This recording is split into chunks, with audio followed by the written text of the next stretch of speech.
Craze to آج کے معزز ناظرین السلام علیکم۔ سلسلہ فن تقریر کے اگلے ایپیسوڈ کے ساتھ میں ہوں سجاد حسین۔ معزز ناظرین، ہم نے اس سے گزشتہ ایپیسوڈ میں بات کی تھی کہ جب ہم ڈیبیٹ کی بات کرتے ہیں، جب ہم تقریر کی بات کرتے ہیں اور بالخصوص جب ہم نیشنل لیول کے تقریری مقابلہ جات کی بات کرتے ہیں تو اس میں سب سے اہمیت کی حامل کیا چیز ہوتی ہے؟ ہم نے زیر بحث لایا تھا کہ آپ کا کنٹینٹ، آپ کا لکھا ہوا مواد اس میں سب سے زیادہ اہمیت کا حامل ہوتا ہے۔ ہم نے یہ بھی بات کی تھی کہ اس کو ہم کیسے اکٹھا کر سکتے ہیں، ہم اس کو لکھنے کی مشق کیسے کر سکتے ہیں، لیکن اس کے باوجود یہ موضوع نہایت وسیع ہے جس پر ہمیں دسترس حاصل کرنے کے لیے صرف ایک ایپیسوڈ نہیں بلکہ کئی ایک ایپیسوڈز کی ضرورت ہے، اور انشاءاللہ جس طریقے سے آپ نے ہم سے ڈیمانڈ کیا، ہم آئندہ ایک ساتھ میں اس پر مزید بات کریں گے اور لکھنے کی مشق بھی کریں گے۔ آج میں ایک نئی ایپیسوڈ کے ساتھ آپ کے سامنے حاضر ہوں۔ اس سے قبل کہ میں نئی ایپیسوڈ کا آغاز کروں، میں آپ سے ریکویسٹ کرتا چلوں کہ آپ ہمارے اس چینل کو کریز ٹو واچ کو ضرور سبسکرائب کیجئے اور ساتھ بیل نوٹیفیکیشن کے بٹن کو دبا دیجئے۔ معزز ناظرین، آج ہم جس خوبی کی بات کرنے جا رہے ہیں وہ کسی بھی مقرر کو مضبوط اور دلیر اور کامیاب بنانے کے لیے نہایت ضروری ہے۔ میری مراد اس خوبی سے ہے کہ جس کے بغیر آپ کا سٹیج تک پہنچنا بھی شاید ممکن نہیں ہے۔ جی، میں بات کرنے جا رہا ہوں آپ کی خود اعتمادی پر، شوق جس کا ایک حصہ ہے، اور اس شوق کی تسکین بھی آپ اس خود اعتمادی کی بدولت ہی کر سکتے ہیں۔ میرے بارے میں لوگ کیا سوچیں گے، میرے بارے میں لوگ کیا سوچیں گے، یہ بھی میں سوچوں گا تو لوگ کیا سوچیں گے۔ نہایت خوبصورت شعر جو ہماری ساری بات کی ترجمانی کر دیتا ہے۔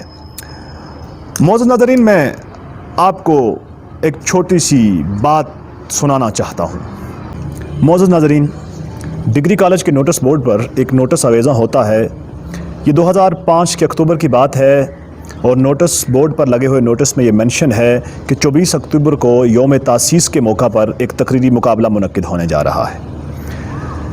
ایک ڈیبیٹ کا شوق رکھنے والا، ایک مباحثے کا شوقین طالب علم اس شوق میں کہ وہ اس تقریری مقابلے میں حصہ لے گا آگے بڑھتا ہے، لیکن اس کے سامنے سب سے پہلا مسئلہ یہ کہ اسے ڈیبیٹ لکھ کر کون دے گا۔ اس کے مقابلے میں جو دیگر مقررین ہیں وہ بڑے والدین کے بچے ہیں، تو ان کو بہت سارے اچھے لوگ تقاریر لکھ کے دینے والے ہیں، جن میں بہت سارے اساتذہ بھی تھے، لیکن اسے تقریر لکھ کر دینے والا کوئی نہیں۔ وہ اپنے ہم خیال اساتذہ سے، اپنے شفیق اساتذہ سے ذکر کرتا ہے کہ اگر میں بھی کسی بڑے باپ کا بچہ ہوتا تو میرے پاس بھی لکھا ہوا ڈیبیٹ میسر ہوتا۔ لائبریرین صاحب مدد کرتے ہیں، یوں چند منٹوں کی تقریر اس کے ہاتھ آ جاتی ہے، لیکن یہ 2005 ہی کی بات ہے کہ 8 اکتوبر کو ایک دل دہلا دینے والا زلزلہ آتا ہے، اور اس کے باعث تمام نظام درہم برہم ہو جاتا ہے۔ 24 اکتوبر کو تقریری مقابلہ تو منعقد نہیں ہوتا، لیکن کالج میں ایک تقریب کا انعقاد ضرور کیا جاتا ہے۔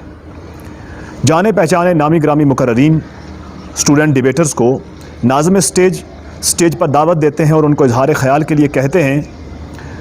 جب تمام لوگ بول چکتے ہیں تو ایک مرتبہ پھر سے ناظم اسٹیج اعلان کرتے ہیں کہ اگر کوئی اور طالب علم اپنے خیالات کا اظہار کرنا چاہتا ہے تو وہ اسٹیج پر آ سکتا ہے۔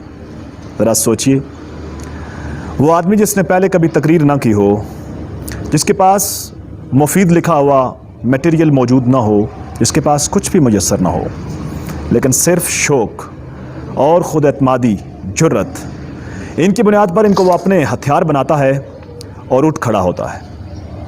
وہ اپنے بوجھل قدموں کے ساتھ، تھرتھراتے ہاتھوں کے ساتھ اسٹیج پر پہنچتا ہے۔ جب وہ ڈائس پر کھڑا ہوتا ہے تو اس کے ہاتھ کانپ رہے ہوتے ہیں، اس کی آواز تھرتھرا رہی ہوتی ہے۔ وہ اپنی جیب سے وہ کاغذ نکال کر اپنے سامنے رکھتا ہے اور بولنا شروع کرتا ہے۔ ایک پیراگراف مکمل ہونے پر سٹیج سے اور پنڈال سے تالی بجتی ہے جو اسے ایک تھپکی دیتی ہے۔ جرت کا مظاہرہ اس نے خود کیا، اور پھر اس تھپکی نے اس طالب علم کو ایک بہترین مقرر بنایا۔ وہ جرت کا ایک قدم تھا، وہ ایک لمحے کی بات تھی کہ جب ناظم سٹیج نے اعلان کیا اور وہ نوجوان اٹھ کھڑا ہوا۔ ایک لمحے کے لیے آپ کو اپنی تمام انرجیز کو جمع کر کے آگے بڑھنے کی ضرورت ہوتی ہے۔ جب آپ وہ پہلا قدم اٹھا لیتے ہیں، جب آپ اس بہت سارے لوگوں کے مجمع میں سے کھڑے ہو جاتے ہیں، تو پھر کامیابیاں آپ کی منتظر ہوتی ہیں۔ وہ ایک جرت کا قدم تھا جس نے اسے ایک بہترین مقرر بنایا۔ اگر وہ بہترین قدم اس وقت نہ اٹھایا گیا ہوتا تو یقیناً آپ اس وقت مجھے سماعت نہ کر رہے ہوتے۔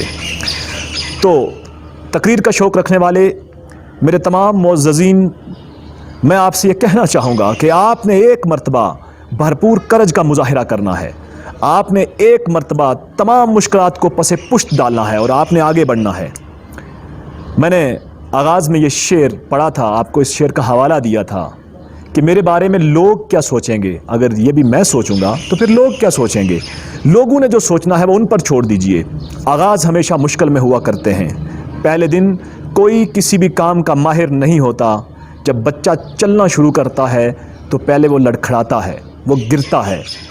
آپ نے اکثر بچوں کے چہروں پر بے شمار نشانات دیکھے ہوں گے جو پہلی کاوش میں ان کو وہ پہلی کاوش کے صلے میں ملتے ہیں، مگر یاد رکھیے وہ نشانات وقت کے ساتھ بھر جاتے ہیں اور پھر وہی بچے بہترین شہسوار بنتے ہیں۔ آج اسی موٹیویشن کے ساتھ بات کو اختتام پذیر کرتا ہوں۔ بہت جلد اگلی ایپیسوڈ کے ساتھ آپ کے ساتھ موجود ہوں گا۔ اس میں ہم بہت سارے نئے موضوعات کو زیر بحث لائیں گے۔ بہت شکریہ، نوازش۔